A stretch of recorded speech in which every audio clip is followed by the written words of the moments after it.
ये सबसे बड़ी बात है कि लगातार जो शिक्षक आंदोलन पर है, सरकार को त्वरित इस पर कार्रवाई करनी चाहिए कि शिक्षक संगठन के प्रतिनिधियों के साथ जिस तरह डिप्टी सीएम ने 15 तारीख को प्रारंभ किया और शिक्षक प्रतिनिधियों के साथ बातचीत की और उन्होंने कहा कि हम सरकार, मुख्यमंत्री और शिक्षा मंत्री से बातचीत करके समस्याओं का हल निकालेंगे 2 दिनों में।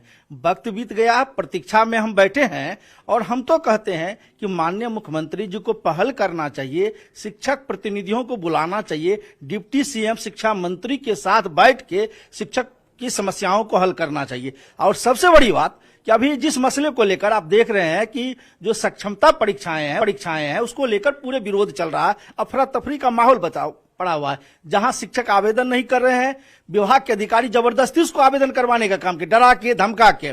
तो ऐसी परिस्थिति में अभी जो उस मसले पर कह रही है सरकार कि उसमें जो नियम गलत है, विभाग के कई अधिकारियों ने और वैसे शिक्षा मंत्री ने भी कहा है कि चाहे परीक्षा का मोड पर हो, सवाल हो, उनके ऐच्छिक हस्तांतरण का, पदस्थापन का। लेकिन आप तो सवाल उठा ही रहे हैं। जिस राज्य का मुख्यमंत्री अगर आपसे मोहब्बत करने लगे और मोहब्बत जगजाहिर हो जाए सदन में, तो लगता नहीं है कि अब अधिकारी क्या चलेगी, क्या हिमाकत अधिकारी की।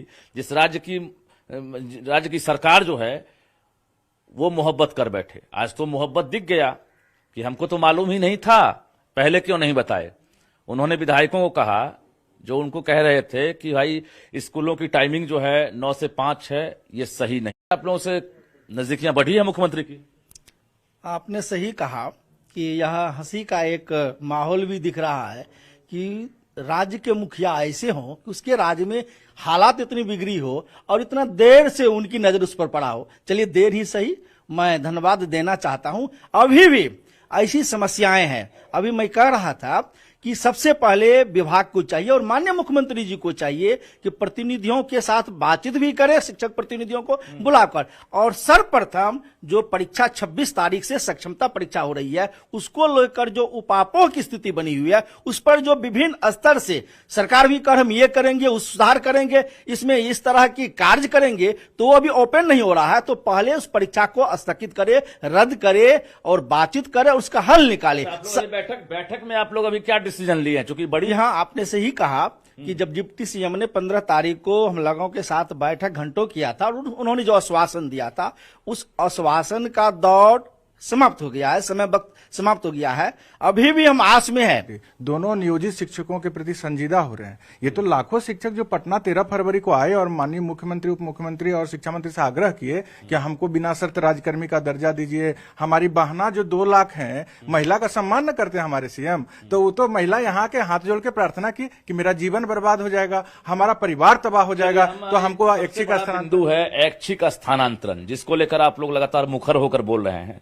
मुझे ये बताइए कि ऐच्छिक स्थानांतरण के नहीं रहने से, ऑप्शन नहीं देने से, 3 जिला जो चॉइस है उसके रहने से, दोनों में अंतर क्या है, क्या फर्क है, कितना नुकसान है, कितना फायदा है, ये बताइए मुझे। देखिए, जो बिहार विद्यालय विशेष शिक्षक नियमावली बना उसमें बहुत ही दुर्भावना से ग्रसित होकर प्रावधान कर दिया गया। खास करके जो हमारी 2 लाख से अधिक शिक्षिका बहन है, उनका जीवन तबाह हो जाएगा। वो अपना जो जिम्मेवारी स्कूल का नहीं है, स्कूल तो नौकरी सब करते हैं, लेकिन उसके साथ उन पर एक बड़ी जवाबदेही बच्चों की, अपने माता पिता की, सास ससुर का। वो जब वहां से वो दूसरे जिला चली जाएंगे, अब आप कह रहे हैं कि मेरिट लिस्ट बनेगा, मेरिट लिस्ट में अगर आपका बढ़िया नंबर आएगा तो आपको आपके मनचाहा मिलेगा जिला, अन्यथा आपको 2-3 कहीं भी भेज देंगे, फिर रैंडम तीतर बीतर करके तबाह कर देगा अगर हमारे बहनों का। तो मुख्यमंत्री हमारी महिला से प्रेम बहुत, उनको मान सम्मान देते हैं, तो हम भी अपनी बहन से बहुत प्रेम करते हैं। उनके लिए सर में कफन बांधे हुए हैं कि उनको कभी हम अपने घर को छोड़ के बेघर नहीं होने देंगे।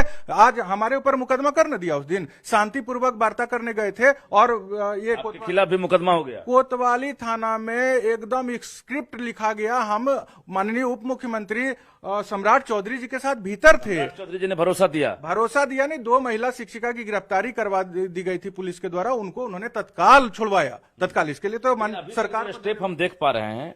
उस स्टेप में आपको कितना फायदा दिखा है कि जो बुला कर रही है, यह बहुत हम लोगों के लिए गर्व का बात, खुशी का बात है। लेकिन यह पहल निर्णय में परिवर्तित होना चाहिए। और आप लोग परीक्षा 26 तारीख से, आप लोग कितने लोग तैयारी कर रहे हैं? यहाँ रद्द किया जाए परीक्षा। हम तो माननीय मुख्यमंत्री से कहेंगे, अगर आप पहल किए हैं, हमारे प्रति प्रेम प्रकट किए हैं, तो आप संजीदा हैं, तो आप एग्जाम को रोकिए। सभी तमाम जितने भी संगठन है, हम लोग बिहार शिक्षक एकता मंच का गठन किए हैं, हमारे सभी अध्यक्ष को आमंत्रित कीजिए, बात करिए। डिप्टी सीएम ने पहल कर दी है सरकार की तरफ से, एनडीए सरकार की तरफ।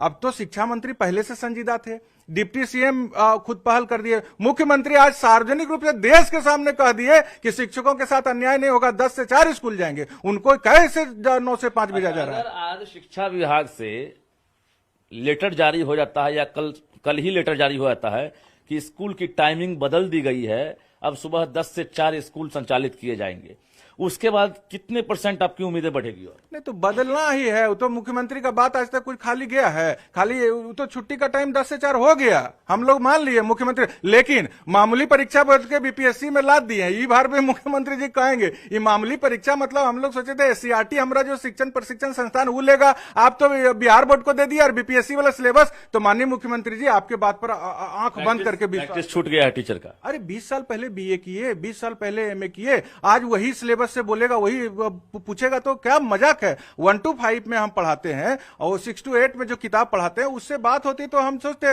प्रमोशन दीजिए, परीक्षा लीजिए। ये बिना शर्त राज्यकर्मी का दर्जा मिलना चाहिए। अब मुख्यमंत्री जी से प्रार्थना है कि एकदम आज के कैबिनेट में इसको नियमावली में संशोधन कीजिए और हमारी मांग पूरी कीजिए। देखिए, हाथ जोड़ कर गुहार लगा रहे हैं मुख्यमंत्री से